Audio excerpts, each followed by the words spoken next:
Welcome once again to Walking with J.Beau, an almost daily walking vlog. Today we're going to do about 5.5 miles.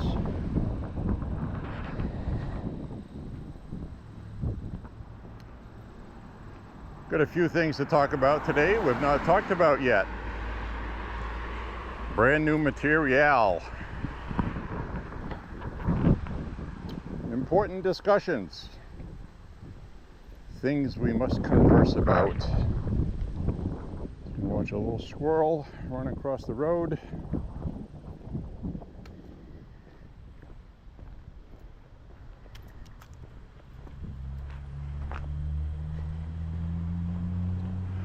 So we have a mostly sunny, partly cloudy, or maybe equal amount of clouds, equal amount of sun. 72 degrees. We're going to get cool this weekend in the 60s, but then it's going to warm back up in the 70s. We've got a day next week, it's going to be 80.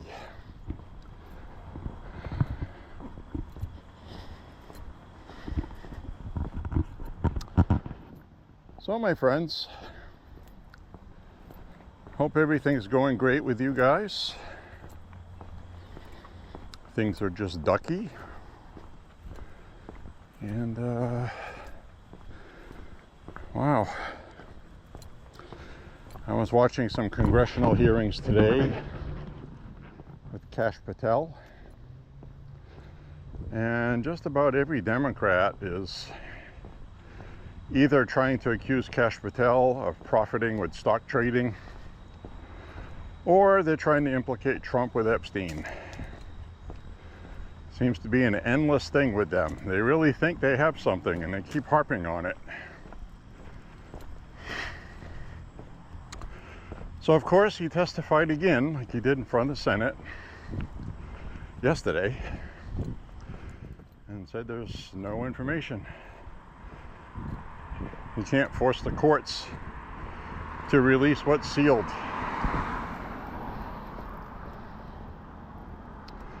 And all they cared about was hearing about Donald Trump. They didn't care about any victims. They didn't care about any other people that engaged with minors or prostitutes or whatever else. It was just Trump. Trump, Trump. Gotta get Trump.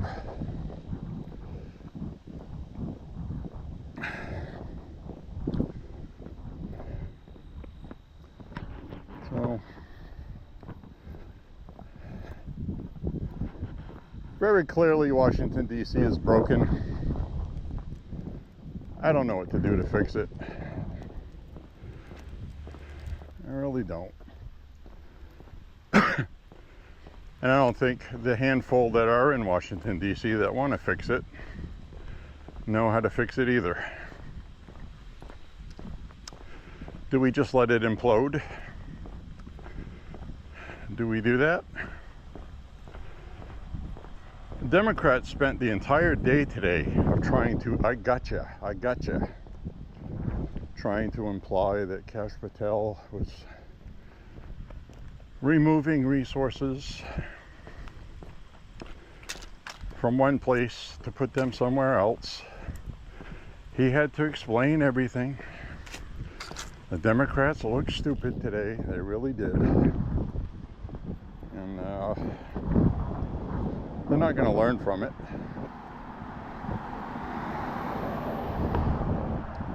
This was their big chance today to finally get something, and they didn't, so friggin' morons.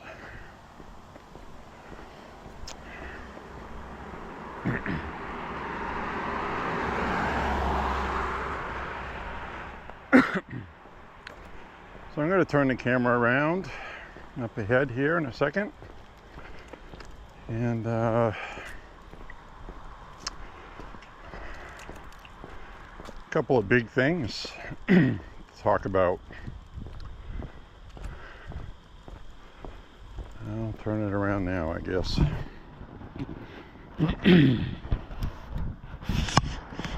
Hello, my friends. How are you? Hope you're having a beautiful day today.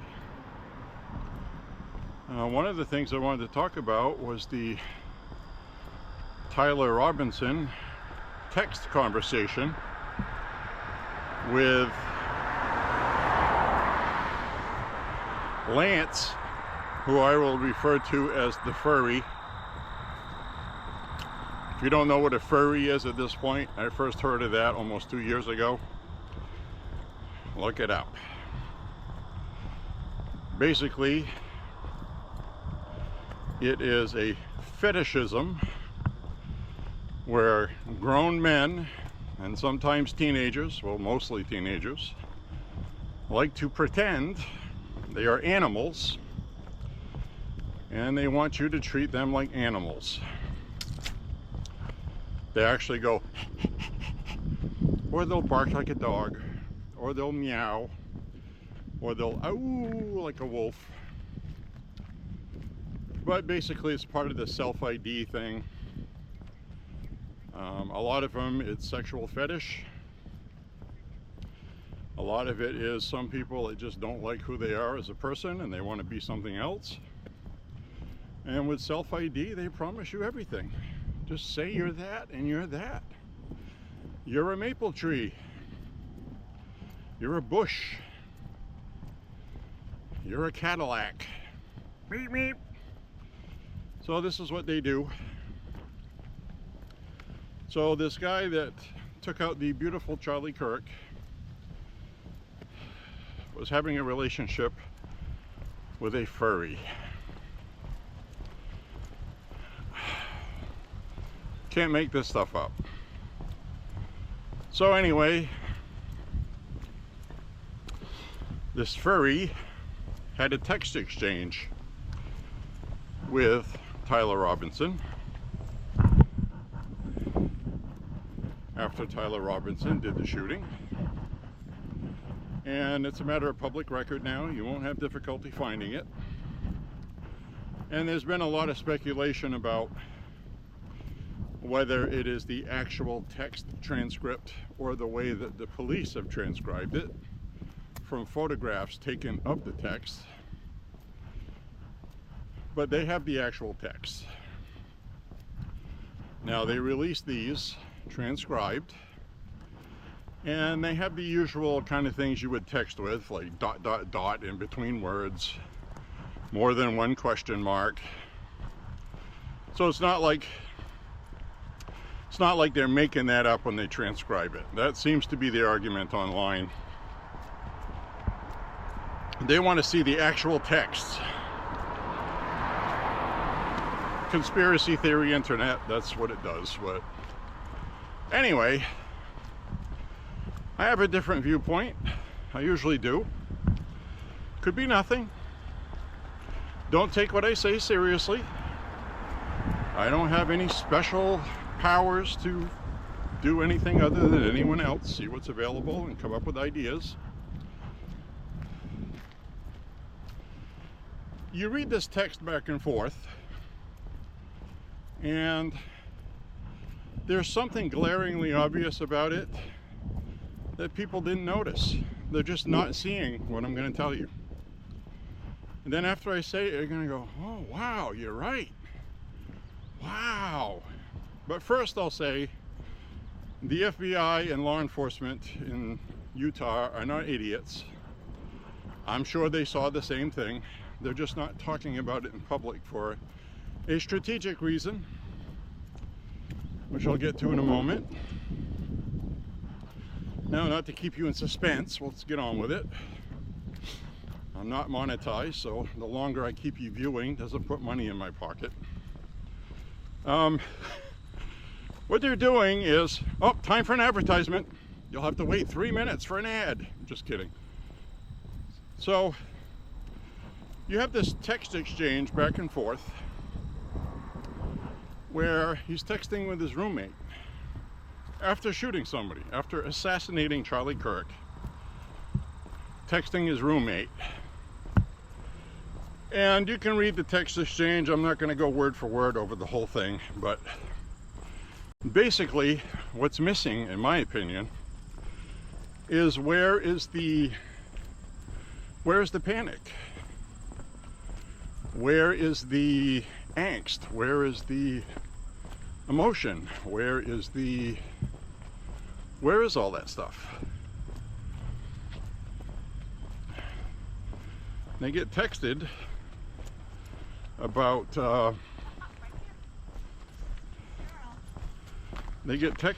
what they did. They're texting, talking about it, and the big concern seems to be from Tyler, what am I going to tell my dad about the gun?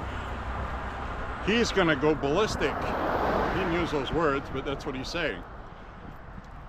He's upset about what's going to happen about the gun. How am I going to explain this, he said. Not what he actually did. They're not talking about that. So, in the text conversation, he then talks about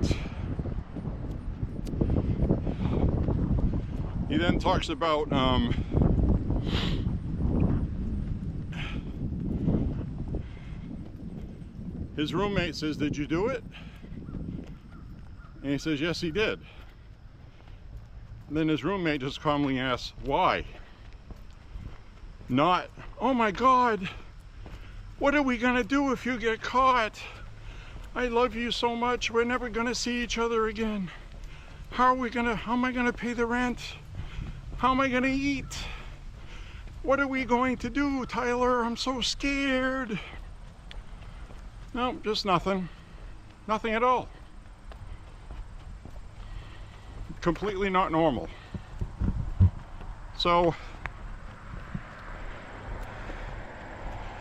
they have a discussion back and forth. He says he did it because of the hate that Charlie Kirk spews. And sometimes things can't be negotiated out, he said. So, in other words, it had to be done, according to him, for the betterment of whatever, despite the fact it's free speech. So, they had this discussion that just seemed cold, emotionless, structured, dare I say contrived. Now, both sides, the left and the right, are both skeptical of this text message, but with different viewpoints. Nobody believes it's real, I guess is my point. And after thinking about it and looking at it, I don't think it's real either. And that's got nothing to do with the FBI or law enforcement. They're not making this up. That is the text messages. What I am saying, and this is why what I'm going to say next is you're going to go, "Oh wow, you're right. Didn't think of that." What if the Furry is actually in on it, or actually orchestrated the entire thing, and this is part of their plan, by having a rehearsed text response? Because everybody knows at this point you can't have a text conversation or do anything online without there being a digital footprint. You get accused of something, they get the server and the IP, you're under arrest. You're not going to get away with it. So it doesn't matter what it is. In fact, the old guy that was at the event who tried to claim credit for it, that we saw get arrested, they arrested him and they ended up finding child porn on his phone. So now he's going to be charged with being in possession of pedo porn. I guess the Lord works in mysterious ways.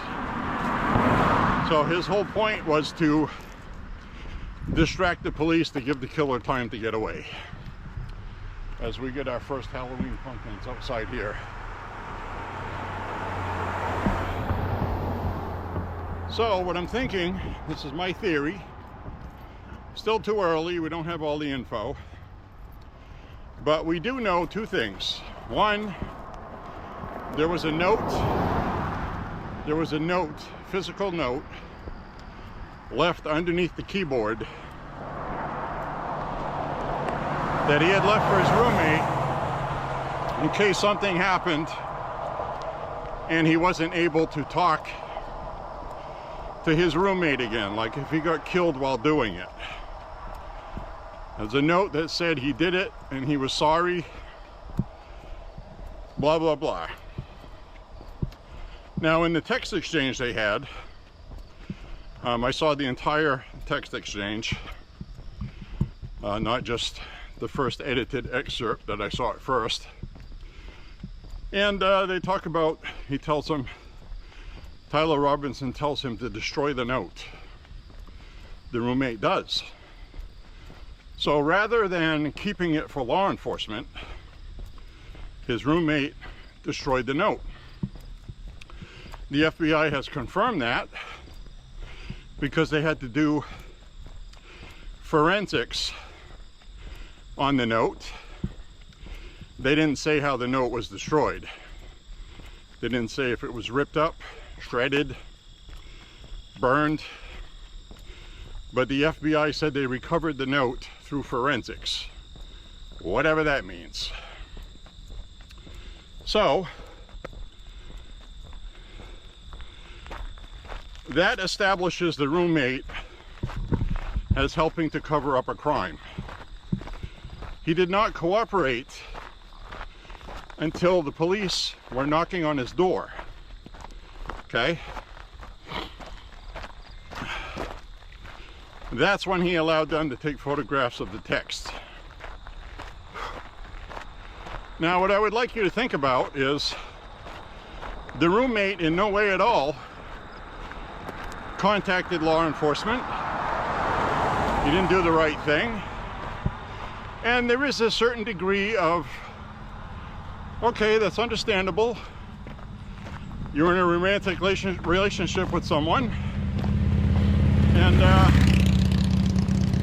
you know, this is why they have laws where if you're married to somebody, your spouse cannot testify against you in a court of law in most instances. Unless there's special circumstances, which I'm clueless about, okay? And I might even be wrong about that. I'm not an expert. I do know when somebody is helping to cover up a crime. That's what his roommate did. So that has pretty much been established to me with enough certainty that I know his roommate knows something else.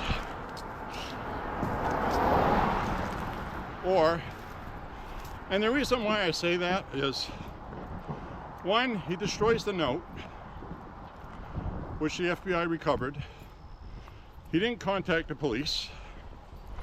In the text message, Tyler says that he was being called by relatives, presuming his father or mother, asking about the rifle. And he said, I'm not calling him back right now. He's not picking up, he's not answering. Because he knows he doesn't have an answer yet to give him. Because at this time, he still doesn't know what's going on. The first part of the text message happens before the rifle was found. Because he mentions, they haven't mentioned yet if they have found the rifle. He tells his roommate, I left it wrapped in a towel in the woods I need to go get it. He goes, I should have circled back and got it right away and not waited. Now it's too late. He said he is observing what he called a squad car. Now, young people don't call them squad cars, okay? They just don't. They would say the police. So he said that he was in his vehicle, he said. Not, I'm sitting in my car. I'm sitting in my Challenger. I'm sitting in my ride. Or some other thing that a young person would say. I'm sitting in my vehicle. That sounds very strange. Robotic is what it sounds like. Contrived. Made up. Pre-scripted. So what I'm going to suggest to you is that they plan this ahead of time to exonerate his roommate, because he loves his roommate. I'm sure of that much. But I think they pre-scripted this text conversation and they rehearsed it ahead of time. And I think as the investigation goes on, because in the text message he says that his roommate, the furry, asks him, how long were you planning this? He goes, oh, about a week. You know, question marks, like he's not sure how long he's been planning it. He knows how long he was planning it, all right? And why is that one of the first questions asked? When, like I said, the first priority would be is, oh my God, I love you so much. If you get caught, we're never gonna see each other again. I'm so scared, Tyler. Not a peep like that at all. That would be a normal reaction. And I'm gonna throw in, most people today, especially young people, know that the internet is forever. Whatever you text to somebody can be acquired back after you delete it. There's no such thing as deleting text. And Tyler told him to delete the text. And he didn't. He showed it to law enforcement when they showed up. I believe they planned that. We need a Columbo for this case, okay? Sir, excuse me, just one more thing. My just one more thing would be,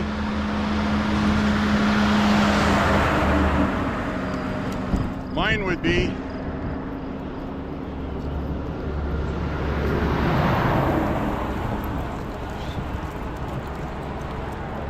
all right, my Columbo just one more thing would be, why didn't you just call? Why didn't you just call this person?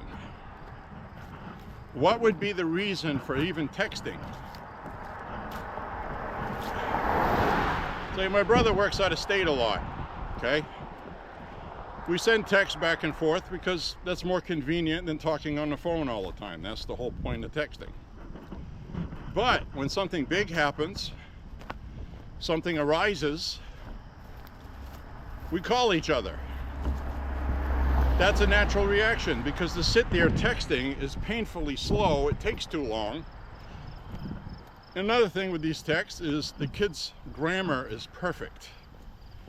Perfect. No typos, no extra spaces. I am this, ...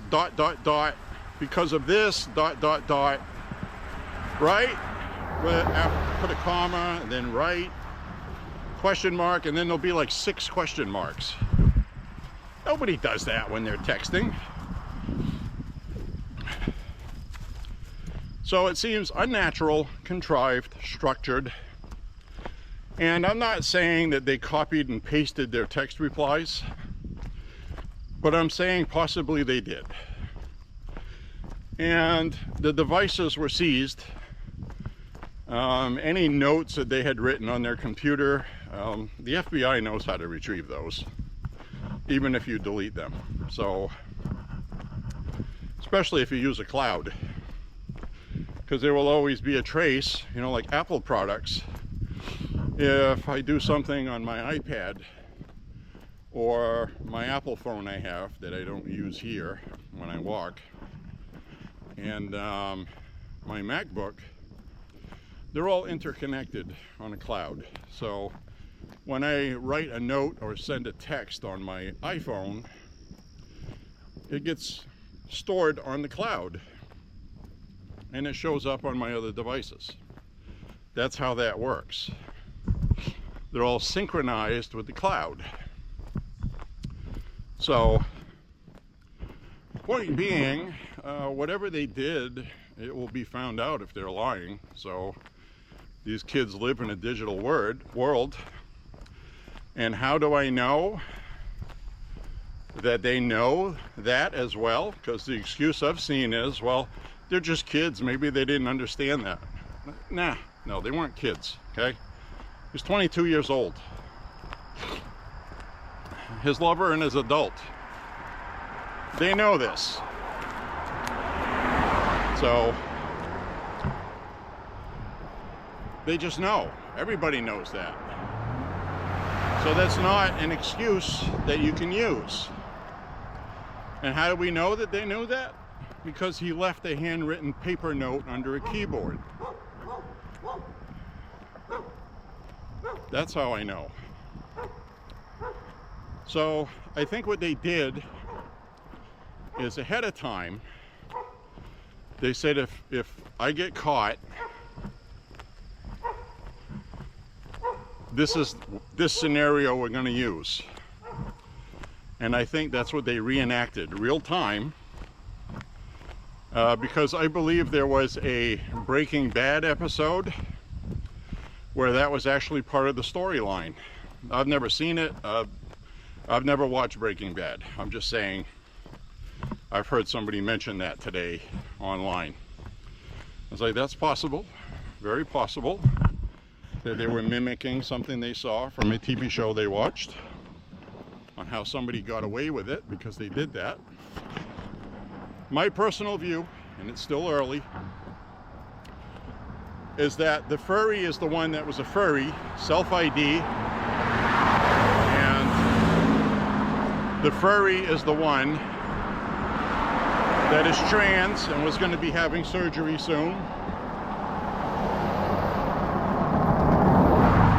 The furry is the one that had family members and friends donating money so he could transition because he didn't have the money.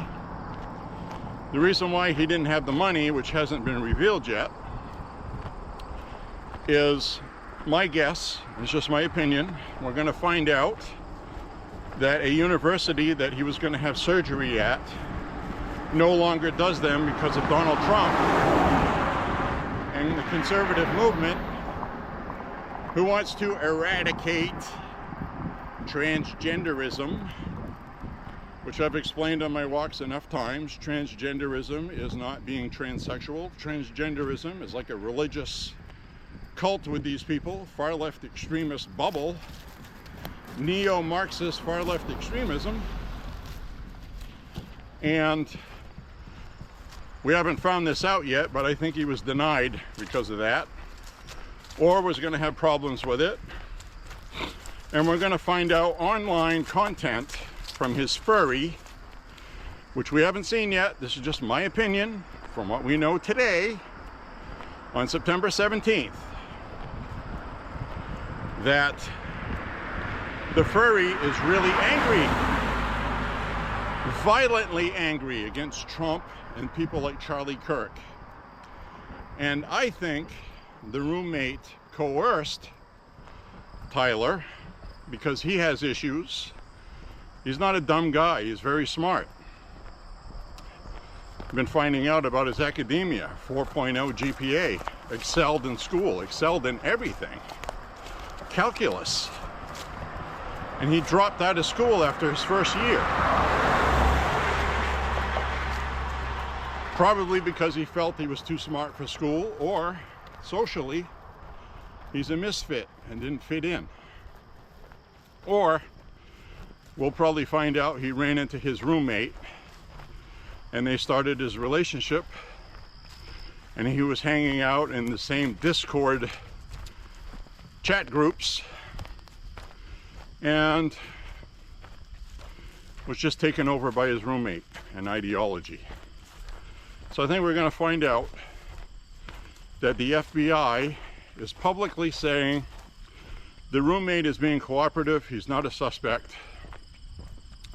He's been very helpful. Despite knowing he destroyed a note, which is a crime, by the way. That's aiding and abetting a criminal that did a violent crime that you knowingly knew about. He was informed somebody was shot. I don't know how that correlates with the timeline between Charlie Kirk's being announced he was dead.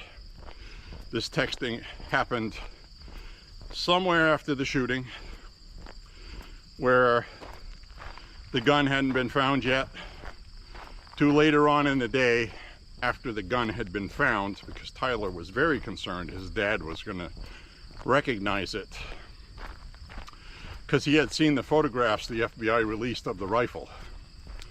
Then he made another comment on there about how the scope, and this is what really bothered me in the text message.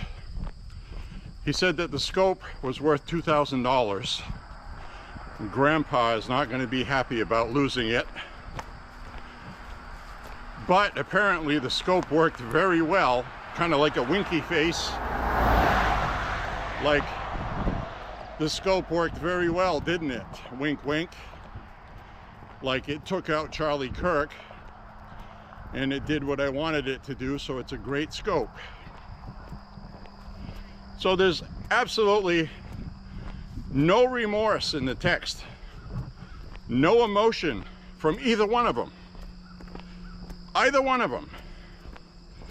Neither one of them was like, oh my God, this is so bad.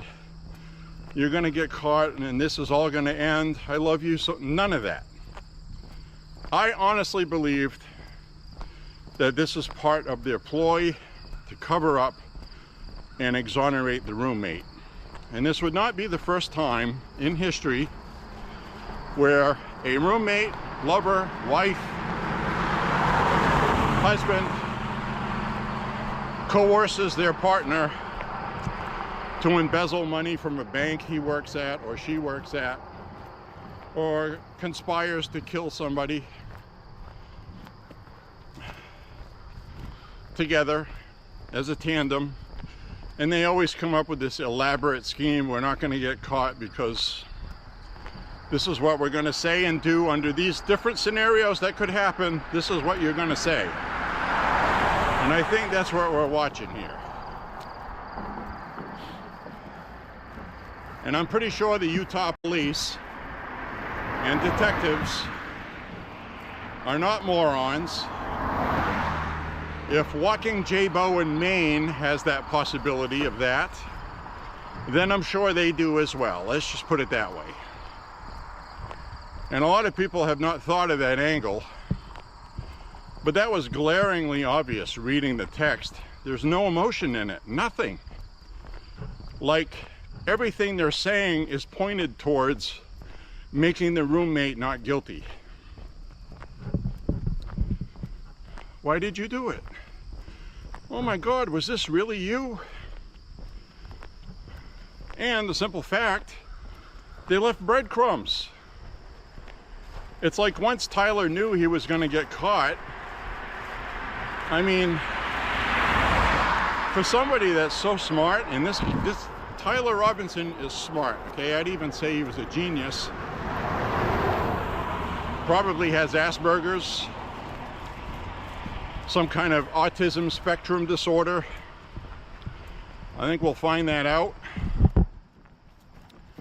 But these people with autism are often very brilliant. They do great in academics. He excelled in math. He was in the 99 percentile, okay? 99 percentile in college, in Utah University.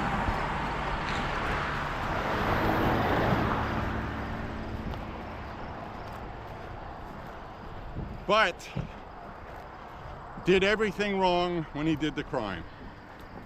He left DNA on the rifle, left a screwdriver on the roof with DNA on it. He's all over video cameras, limping with a rifle in his pants. He limps into the woods, comes out of the woods without a limp.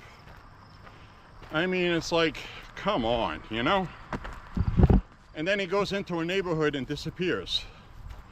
At the time, nobody knows where he went after that.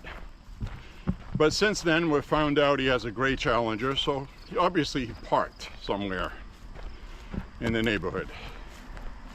Maybe they don't have footage of that. Not everybody has security cameras on their house that records things. So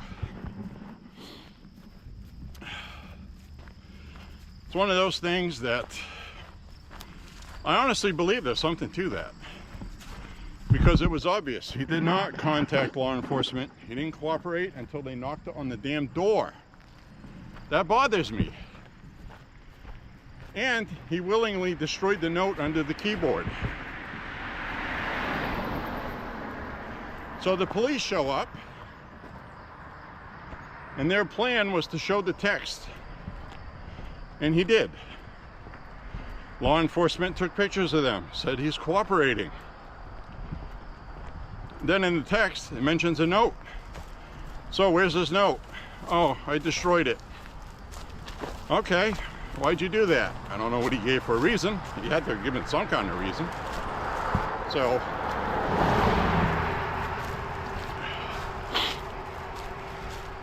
things that make you go, Now, I'm not joining the conspiracy theory bandwagon and saying this is some big cover-up. I'll trust but verify. More information is going to come out. I'm just giving my opinion and pondering from what we know, which isn't everything. Probably not even a quarter of everything is known yet. They're not going to divulge all of that. We only have what was divulged in court for the initial charges. This is what he's being charged with. We're going to seek the death penalty, and this is part of the reason why we have enough information to suggest he is guilty. And pending any kind of law enforcement snafu where something becomes inadmissible, I would highly doubt that he's going to be exonerated or found not guilty. I think he's protecting his roommate because he loves him. Simple as that. Now, did the roommate talk him into it? Did he coerce him? I think both of them thought they were going to get away with it. They had an ironclad plan. Problem is, they left evidence all over the place. And within 33 hours, he was arrested. So, well, the Furry is going to need a new owner. So anyway, that's my thoughts on that. Welcome to hear yours. Certainly an interesting possibility.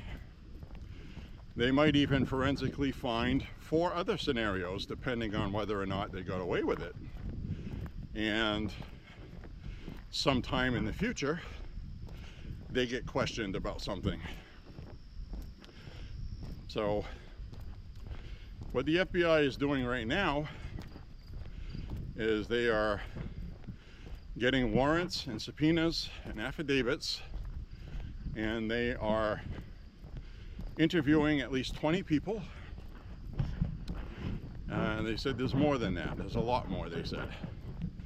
So, to be clear, the Furry in question, Lance the Furry, was a member of different groups. It's alleged currently right now, though I must say not confirmed yet. Okay, it's alleged that the FBI and especially the Utah police detectives believe that he belonged to several groups, including Antifa groups, because he is a furry. Those are the kind of places and people that these people hang out at online, as well as a gaming group, which seems to be the main group that Tyler belonged to, because he was into gaming. They haven't mentioned if Tyler belonged to any other groups, or what his roommate was discussing in those other groups, because it has been established that people in the groups, and this is a fact, okay, more than one person in these groups knew that there was going to be something big happening at the Charlie Kirk event on the Utah University campus. They wouldn't say what it is, but it was one of those wink wink, boy, I'm so excited, something big is going to happen tomorrow to Charlie Kirk. F Charlie Kirk. So people knew something was going to happen. And in fact, after the assassination, Tyler Robinson posted in the group that he belonged to that I'm the one they're looking for, I'm the one that did it, sorry guys. It was a message like that. So he confessed to it in his group because he knew he was going to get caught. Then him and his furry roommate utilized the text that I think they rehearsed ahead of time, what they were going to have for a conversation.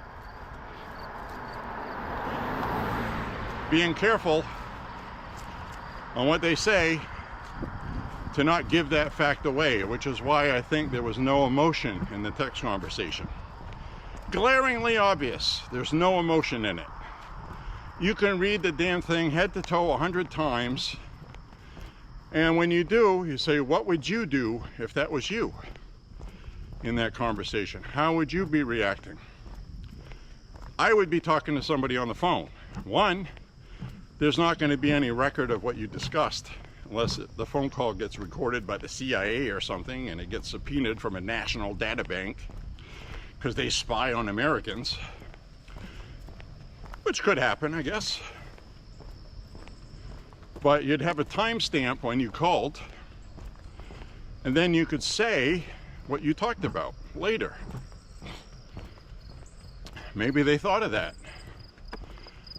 Maybe one of them was like, well, geez, I'm going to be so scared and nervous, I'm probably going to give misinformation, I'm going to say something wrong. And all right, well, let's just have this routine worked out in text, which they may have practiced. You know, don't know what they did. We shall find out, though, for sure. But anyway, to me, that all seems plausible. We are going to get all the information we need at some point. All of that data is going to get mined, digital forensics. We'll know everything we need to know shortly. Matter of time. So anyway, now we're going to move on to something else with the time I got left to walk. And that would be the big revelation by Senator Grassley yesterday. What a scandal. Operation Arctic Frost. Arctic Frost. Okay, this is the first time I hear of this one. But whistleblowers, and they provided evidence. The FBI, coordinated by the DOJ for the White House, was investigating several conservatives looking for reasons to prosecute people. Political lawfare. Charlie Kirk's Turning Point USA was one of them. 92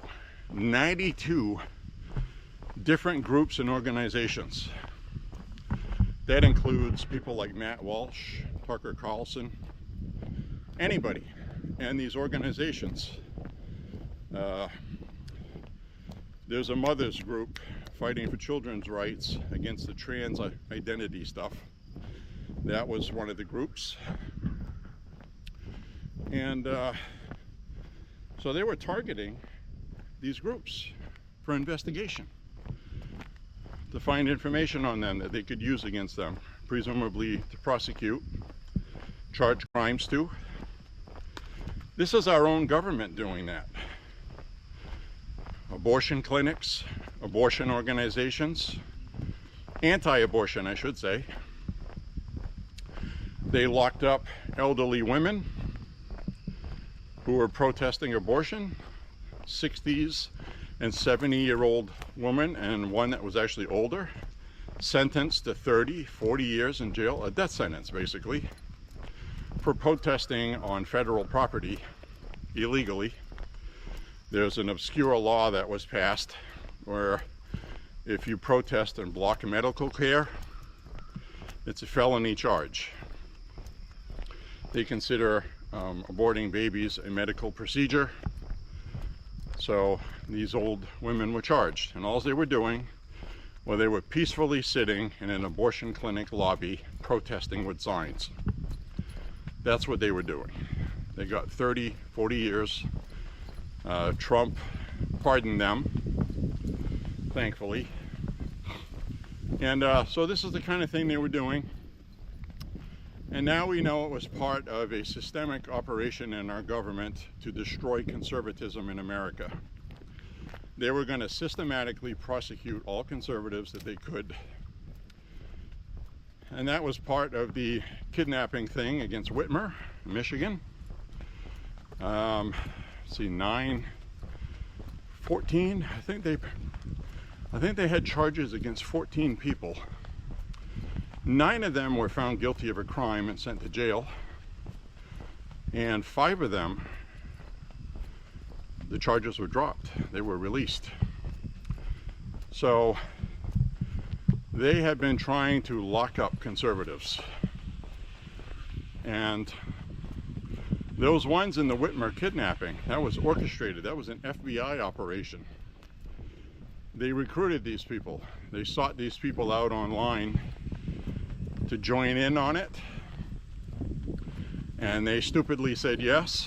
So from that aspect they were guilty, but this was part of that operation to specifically find conservatives. They didn't go after Antifa. They didn't go after terrorist cells that may have crossed the border. They were focusing on politics.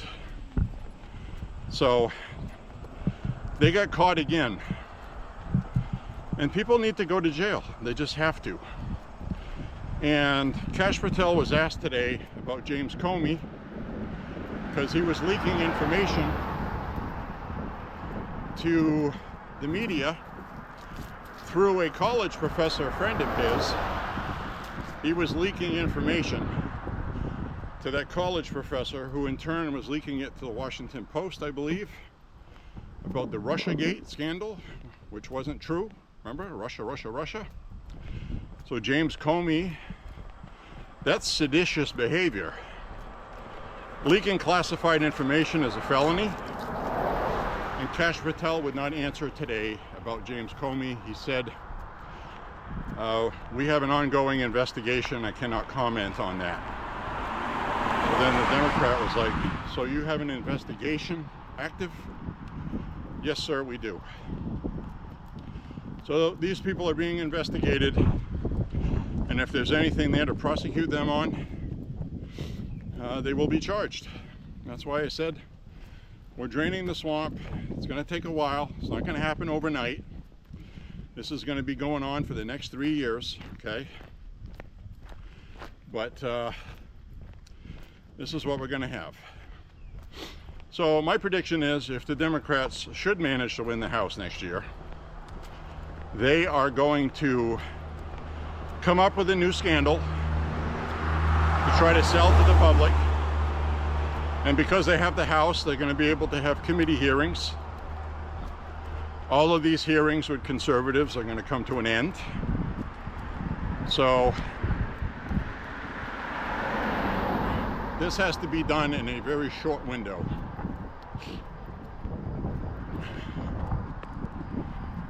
Now, right now, the Democratic Party is in the toilet. Their voters, though, are absolutely anxious to go vote. They are ready to cast a ballot today, if they could. And I can't say the same thing about Republicans. So, our job is going to be to motivate people to vote, to not be violent, do not respond to the left with violence. We are going to carry the mantle of Charlie Kirk and great Americans like Scott Presler. The Republican, between Charlie Kirk and Scott Presler, they elected Trump to the White House.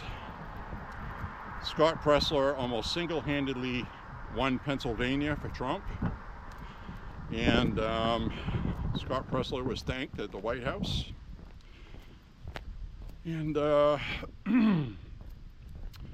he's an enemy of the left as well.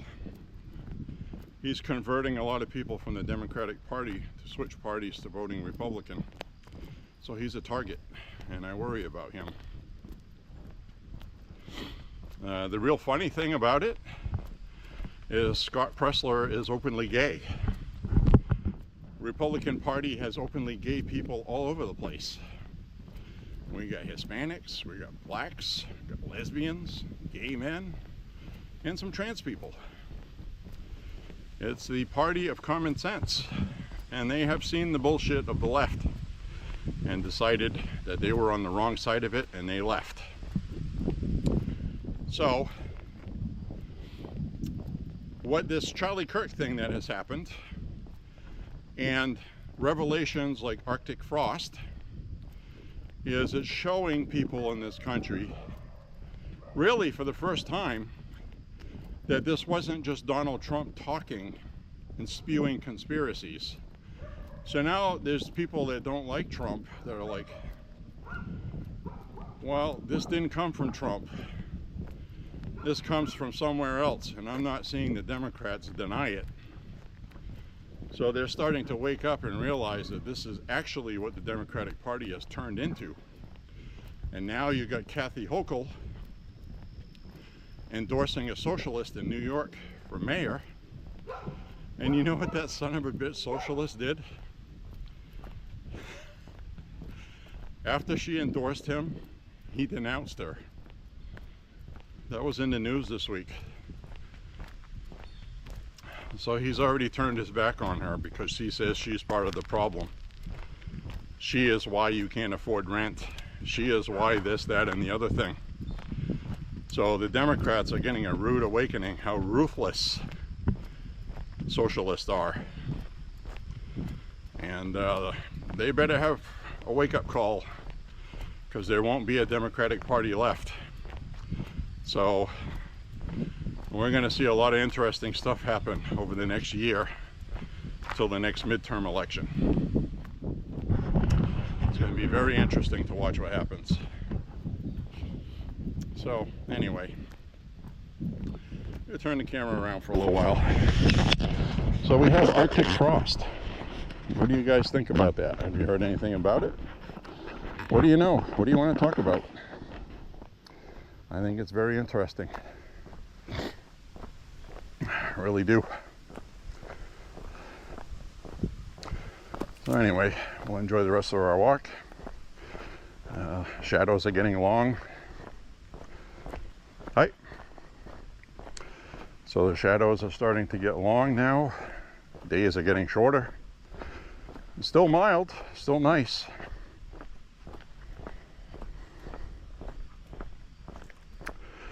So anyway, those are my thoughts on those topics today.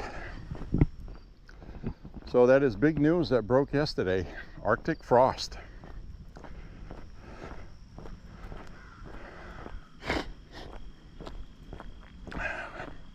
Then when Obama was president, we had Crossfire Hurricane, which was another concerted effort to get conservatives and spying on conservatives' phones, congressmen, as well as Obama using the IRS to target the Tea Party. Don't know if you guys remember that far back. I do. And this is the mindset they have. So the problems we're having today vindicates what everybody said in 2008. If Obama becomes president, he will destroy the country. And that is exactly what we are witnessing. I attribute everything that's going on right now in politics to Obama's presidency. He's the one that started funding the media under the guise of safeguarding democracy from propaganda, which ended up actually funding the media. So they started becoming very Democratic Party friendly so they could get their money. You had some organizations getting millions of dollars a year. So, I mean, what do you do about that? Right?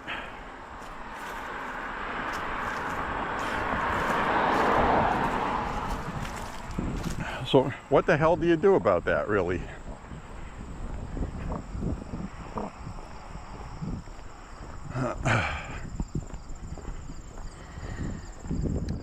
I have no idea what we do about that.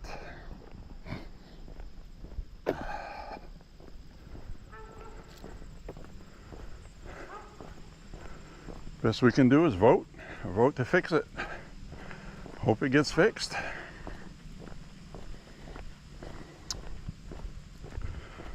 So there you have it. There it is.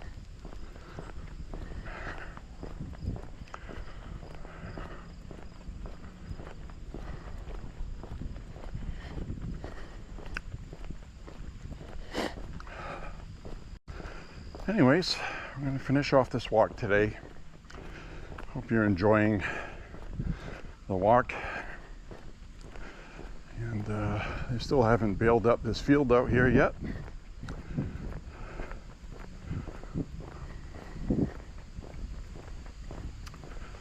Don't know if they're going to or not. Oh, we got turkeys in the road up ahead. One of them was actually sitting in the road.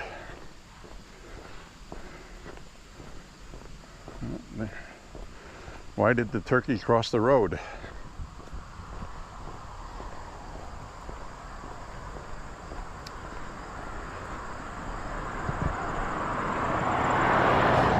So we're going to see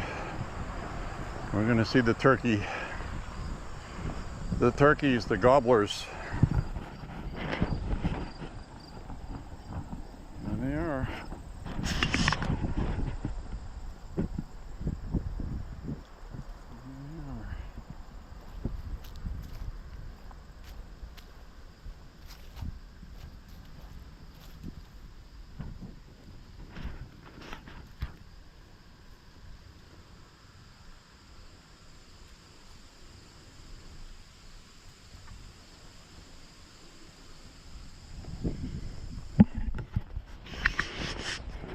See that? Literally, turkeys in the straw.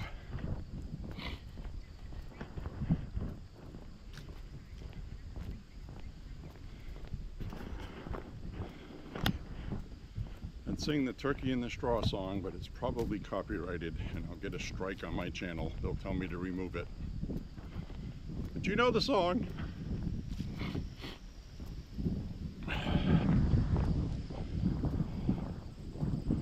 So anyways, my friends,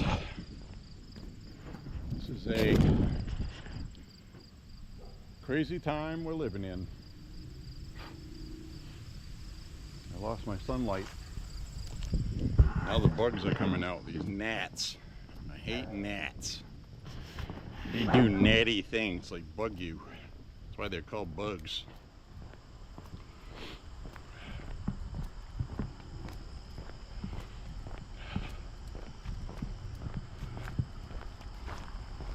So what the hell are we going to do as Americans other than endure this, go through it, deal with it? I mean, what else can we do, right?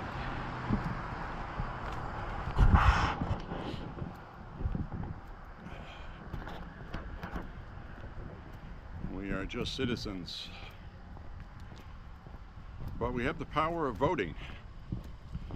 We also have the power of the internet. So go on the internet and tell people to vote when you're on the internet. Be nice to one another. Don't call the leftists names. Don't argue with them. There's no arguing with these people. It's pointless. Either ignore them, block them, or both. Whatever. They're a lost cause.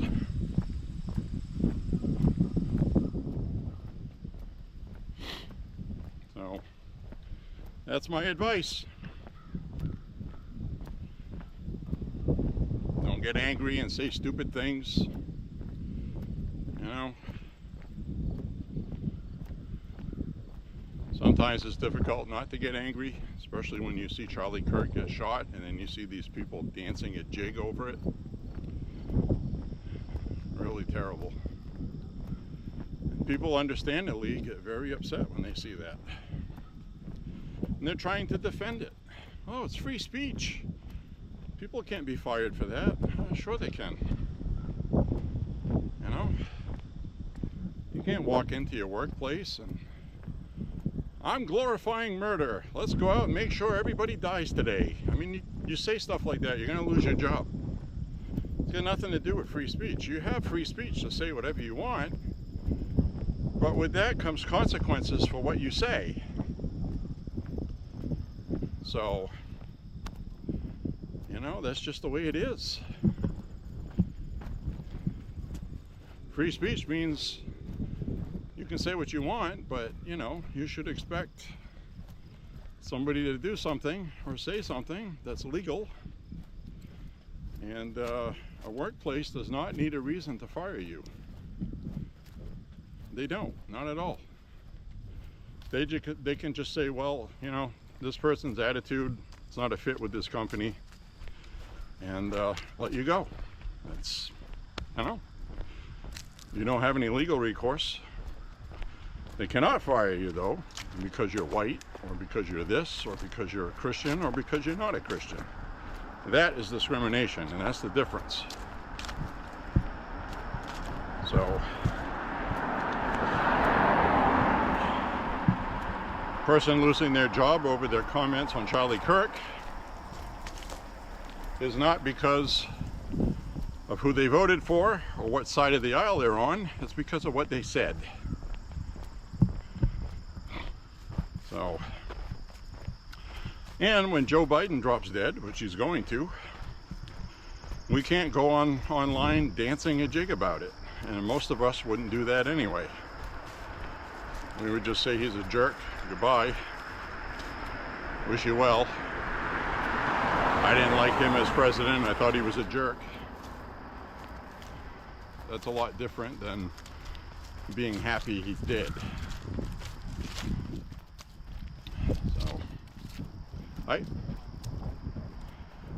So I don't know what we're going to do about that, but all I can say is go vote. Don't be violent. Be good Americans, democratic.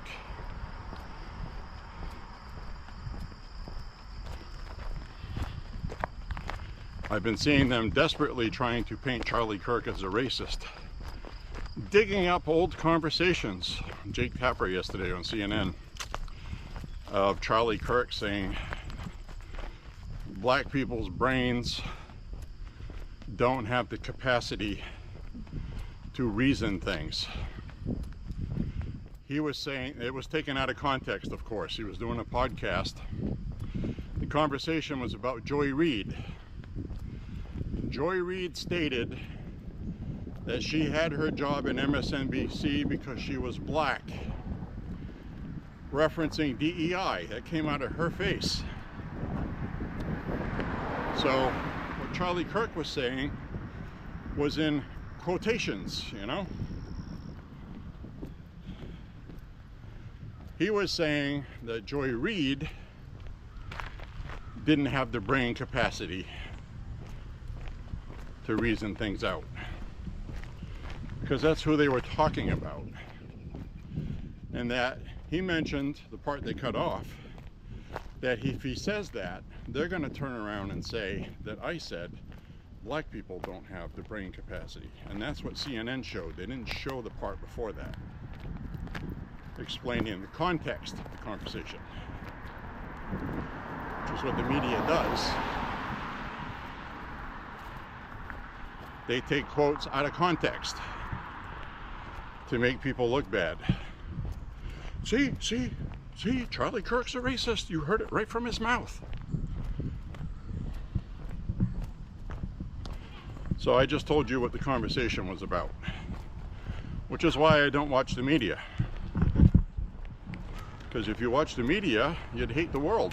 Because that's how they make everything look. They try to control you. Controlling your thoughts, your emotions. Everything with the leftist liberal is emotion. They gotta slap you, they gotta get you back, they gotta, you know, instead of just reasoning it out like we do. Okay, well, say what you want. I'm still voting the way I am. You'll have to beat us at the ballot box. That's what I'm saying. I don't think they'll be able to. Not the way things are right now. So this is going to get interesting, folks, because we're going to start seeing people go to jail, and they're going to start trying to say Trump is on a retribution tour, locking up his opponents. That's going to be the narrative. Nothing we can do about it. So the other good news is we were expecting to hear today about Fed rate cuts. So I'm still waiting to see that happen.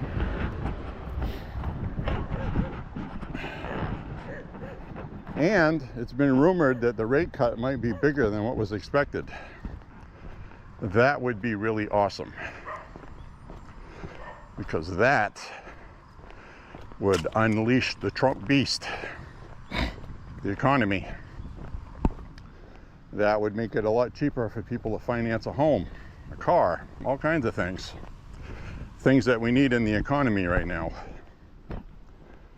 So, the last thing I'm going to talk about today is a lot of people were upset online today because Halloween's coming, okay? Halloween is on its way, and Home Depot had pumpkins for $16 to $19 a pumpkin. People are all, oh, Trump's tariffs, price of pumpkins. So while they're arguing about that, I said Home Depot is profiteering off of tariffs. They're profiteering.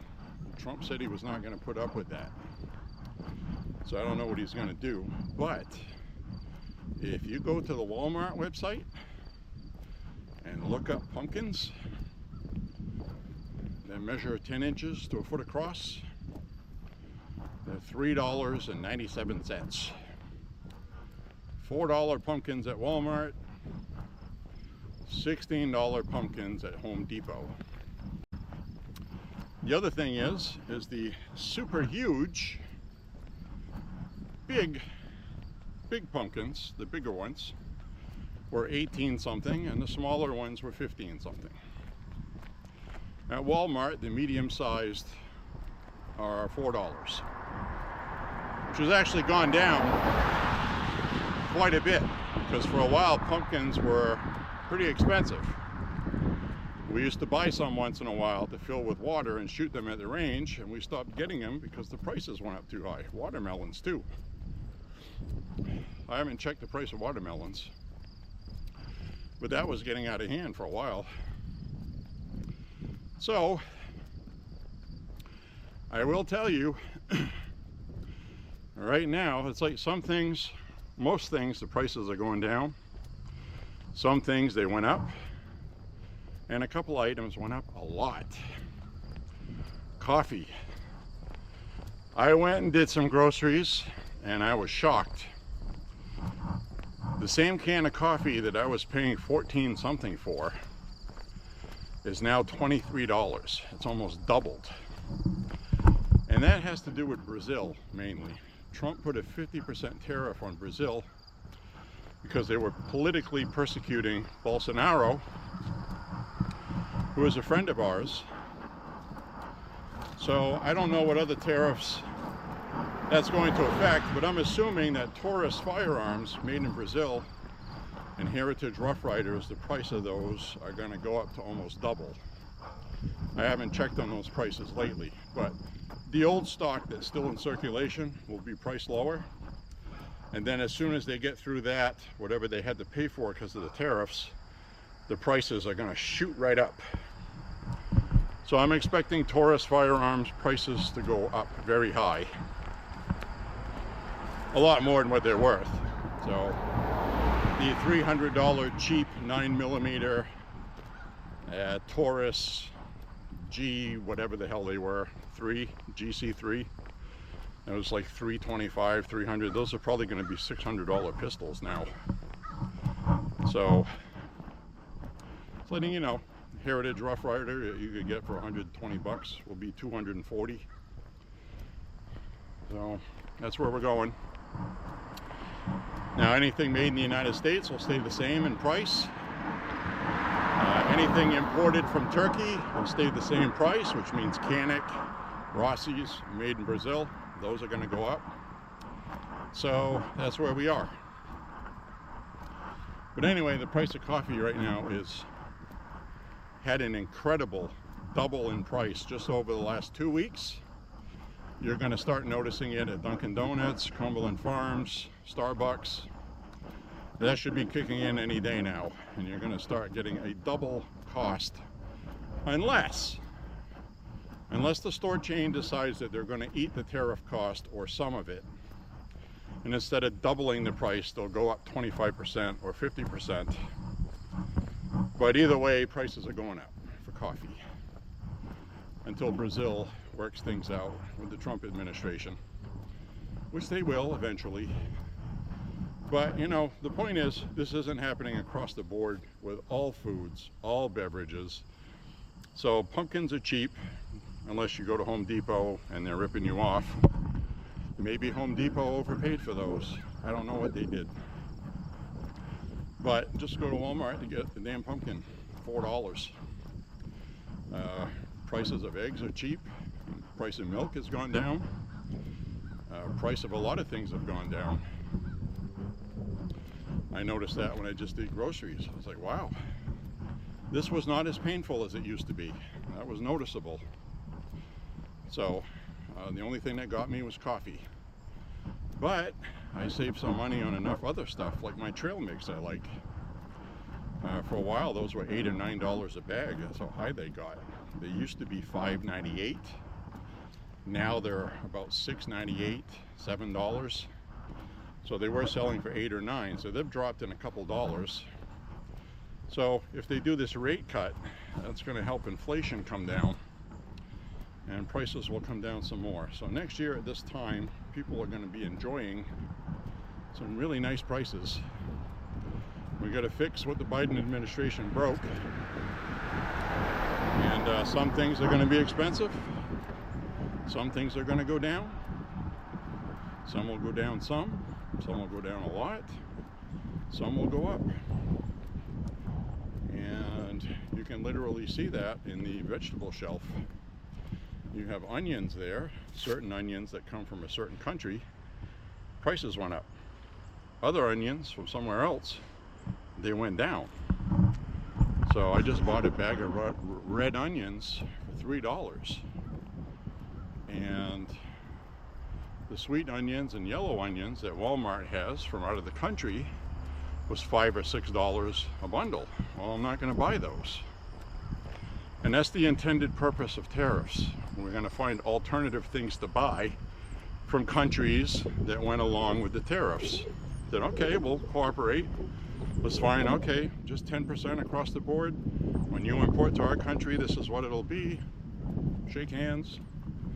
And we get a a price we know it's going to be. So anyways, my friends, thank you for walking with me today. Click like and subscribe. Share the content, and I really would love to hear your input on anything that I talked about. And so those are my takes on things, and this is just a walking vlog. I just run my mouth while I'm walking. Anyways, my friends, say a prayer for Trump and the country and your family. God bless all of you, and we will see you guys soon. See you soon, my friends. Bye-bye. Take care.